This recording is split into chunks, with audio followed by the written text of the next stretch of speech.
Match each of the following functions with its graph. For part A, we have the function y is equal to 2x minus 3.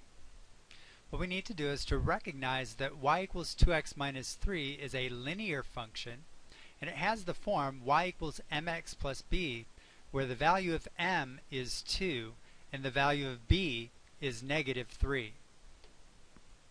We recall that the graph of a linear function is a straight line. Therefore, y is equal to 2x minus 3 goes with graph A. We also recall that b is the y-intercept. In this case, b is equal to negative 3, so the y-intercept of the graph should be negative 3. And we notice that the line intersects the y-axis at negative 3. Also, the value of m gives us the slope. In this case, the slope is 2. And because the slope is positive, we would expect that our line would be increasing. And in fact, in graph A, the line is increasing. For part B, we have the function y is equal to 3 times 2 raised to the x. Because the x is in the exponent, we recall that this is an exponential function. It has the form y is equal to c times a to the x, where the a value is bigger than 1. For an exponential function, the c value corresponds with the y-intercept, and the a value is either the growth or the decay factor, depending on whether a is greater than 1 or less than 1.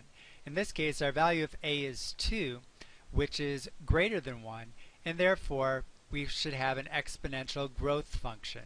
So right away we can match y is equal to 3 times 2 to the x with graph C, because graph C shows us an exponential growth function.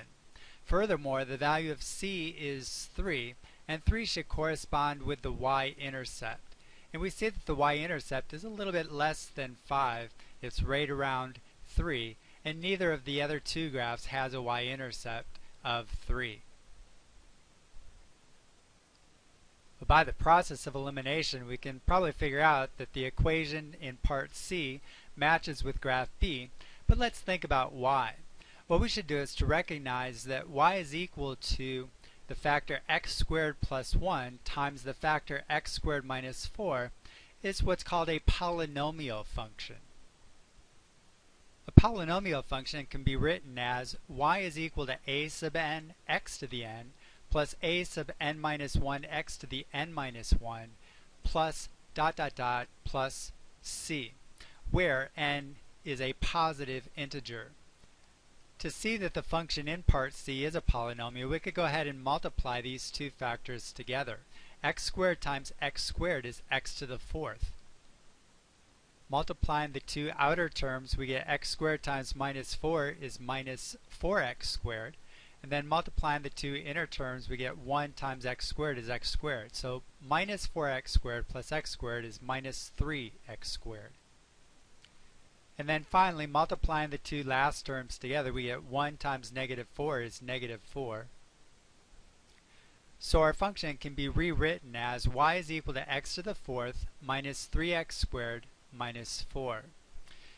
In this case, n is equal to 4. And if we wanted to, we could write this as x to the 4th plus 0x cubed minus 3x squared plus 0x minus 4. So the powers of x go down by 1 until we reach our constant term.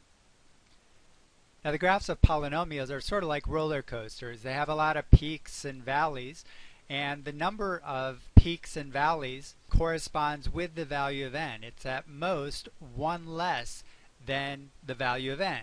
Mathematically, we call these peaks and valleys turning points. So since n is equal to 4, our graph can have at most 3 turning points.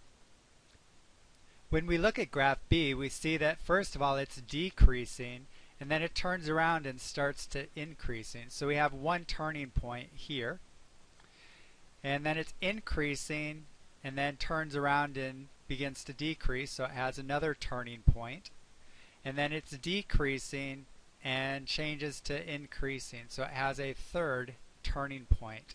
Graph B has 3 turning points, and that gives us further evidence that graph B matches with part C.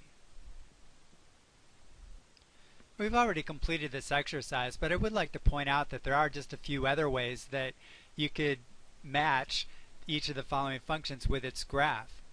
One thing to notice is that the three graphs have different horizontal intercepts.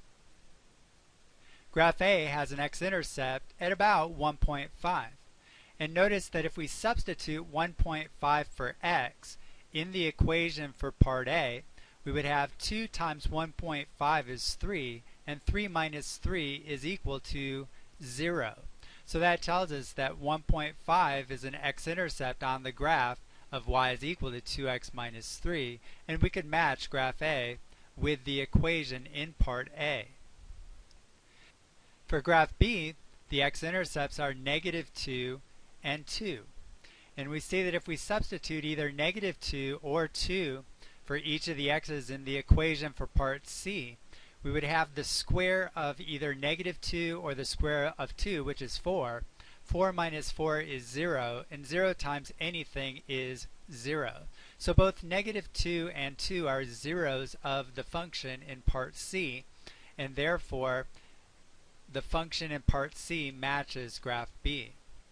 Now notice that graph C does not have any x-intercepts. If we look at the function in part B, we notice that the base of the exponential expression is 2. And when we raise 2 to a power, we never get 0. And therefore, this function does not have any horizontal intercepts. Another thing that we could use to match each of the following functions with its graph is the left end behavior. Notice that the left end behavior of each graph is different. For graph A, we see that as x goes to minus infinity, the function is decreasing without boundary. Therefore, as x goes to minus infinity, y also goes to minus infinity. For graph B, we see that as x goes to minus infinity, the function is increasing without boundary. Therefore, as x goes to minus infinity, y goes to positive infinity. And finally, for graph C, we see that as x goes to minus infinity, the graph is approaching the x-axis, and the y values along the x-axis are 0. Therefore, as x goes to minus infinity, y is approaching 0. Now let's look at our equations and see what happens as x goes to minus infinity. For part A, we have y is equal to 2x minus 3. As x goes to minus infinity, the values of x are negative and they have a large absolute value. If we substitute a negative number that has a large absolute value and multiply it by 2, then the result will be another negative number that has an even larger absolute value. And when we take away 3 from that, it will still be negative and have even a larger absolute value. Therefore, as x goes to minus infinity, the values of y are going to minus infinity. So A matches with graph A. What about B? We have y is equal to 3 times 2 to the x.